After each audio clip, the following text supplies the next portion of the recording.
ప్రభుత్వంపై తీవ్రంగా మండిపడ్డారు. వడ్ల కొనుగోలులో ప్రభుత్వానిది మిషన్ మోడ్ కాదు, కమిషన్ మోడ్ అని ఆరోపించారు.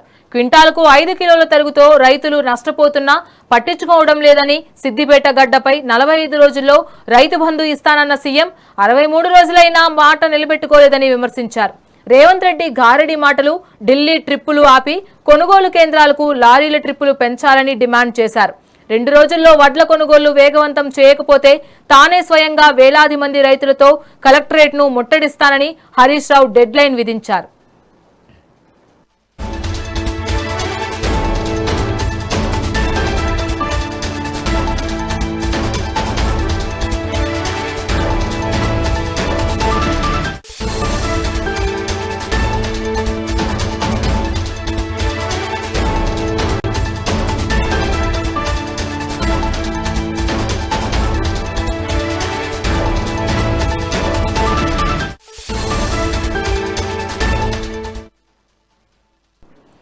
సిద్దిపేట అర్బన్ మండలం ఎన్సాన్పల్లి ధాన్యపు కొనుగోలు కేంద్రాన్ని మాజీ మంత్రి హరీష్ రావు సందర్శించి ప్రభుత్వంపై తీవ్రంగా మండిపడ్డారు. వడ్ల కొనుగోలులో ప్రభుత్వానిది మిషన్ మోడ్ కాదు, కమిషన్ మోడ్ అని ఆరోపించారు.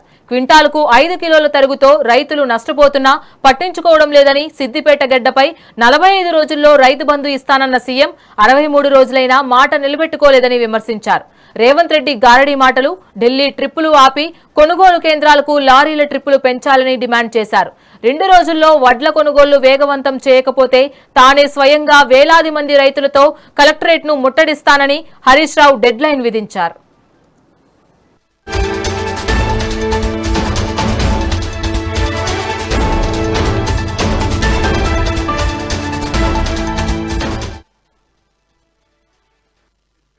తీసుకుంటలేరు, లేట్ ఏమైతుంది? ఈ సెంటర్ వాళ్ళు ఎవరున్నారే?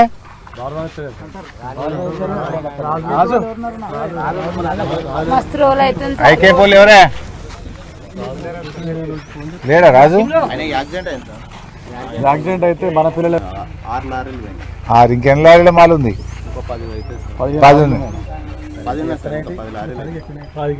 మరి ఎప్పుడు పోతే ఎందుకు లేట్ అవుతుంది? ప్రతి ఒక్కటి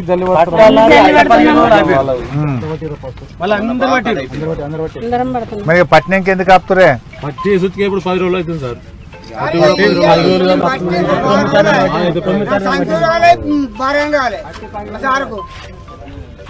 ఎంత బాధపడాలి మేము, ఎంత కష్టం చేయాలి? వాళ్ళు ఎంత ఒక్క పుటాచి బట్ట కొనుక్కుంటే 18 తిప్పలే, లైన్ కట్టుడు చేసుడు ఇబ్బంది. అన్నం తినక మేము పొద్దుగా లైన్ కట్టుడు సంచులకు ఇంత కోసన సార్ మాకు సంచులేవా?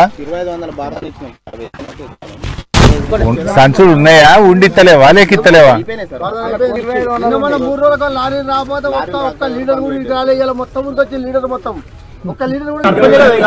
మరి ఇంకేమో లీడర్ ఉన్నది ఒక్కడు. సర్పంచ్ బుద్ధిమంతుడు నిలబడ్డాడు రోజుగా. అవునా భయ్, బుద్ధిమంతుడు మీ సర్పంచ్ రోజు. ఇప్పుడు దీన్ని సెలక్షన్ ఎందుకు తీసుకుంటలేరు? లేట్ ఏమైతుంది? ప్రభుత్వం యొక్క నిర్లక్ష్యం వల్ల లక్షలాది మంది రైతులు ఇలా హరిగోసపడు. ఈ ముఖ్యమంత్రికి రైతులంటే చిన్న చూపు ఉన్నది. యూరియా బస్తాలు సరఫరా చేయడంలో ప్రభుత్వం ఫెయిల్, రైతు బంధు వేయడంలో ప్రభుత్వం ఫెయిల్, కరెంటు సరఫరా చేయడంలో ప్రభుత్వం ఫెయిల్, ఆరుగాలం కష్టపడి పండించిన పంట కొనడంలో కూడా ఈ ప్రభుత్వం ఫెయిల్ అయిపోయింది. అంటే ఈ ప్రభుత్వానికి రైతులంటే పట్టింపు లేదు, రైతులంటే లెక్కలేనిటట్టుగా రాష్ట్ర ప్రభుత్వం వ్యవహరిస్తూ ఉంది. గతంలో బీఆర్ఎస్ ప్రభుత్వం ఉన్నప్పుడు ఎప్పుడు కూడా ఈ రకమైన ఇబ్బంది రాలేదు. బీఆర్ఎస్ఏ కాదు, నాకు తెలిసి సమైక్య రాష్ట్రంలో గాని గతంలో ఏ ప్రభుత్వం అధికారంలో ఉన్నా రైతులకు ఇంత గోస మాత్రం ఎన్నడూ పడలేదు. అది రాజశేఖర రెడ్డి ఉన్నప్పుడా, రోషయ్య గారు ఉన్నప్పుడా, కిరణ్ కుమార్ రెడ్డి ఉన్నప్పుడా, కేసీఆర్ గారు ఉన్నప్పుడా, ఏ ముఖ్యమంత్రి ఉన్నా ఇంత బాధ మాత్రం రైతులకు ఎప్పుడు కలగదు.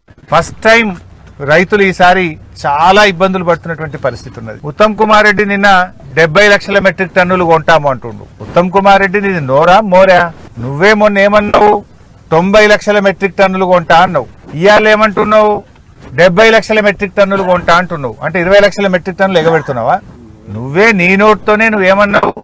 1,40,00,000 మెట్రిక్ టన్నుల పంట పండుతున్నది, అందులో 90 లక్షలు ప్రభుత్వం కొంటది అని చెప్పినావు.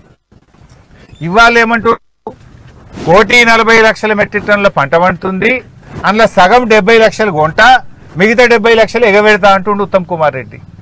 అంటే మిగతా 70 లక్షలు దళారులకు అమ్ముకోవాలనా? ఏం చేయాలి?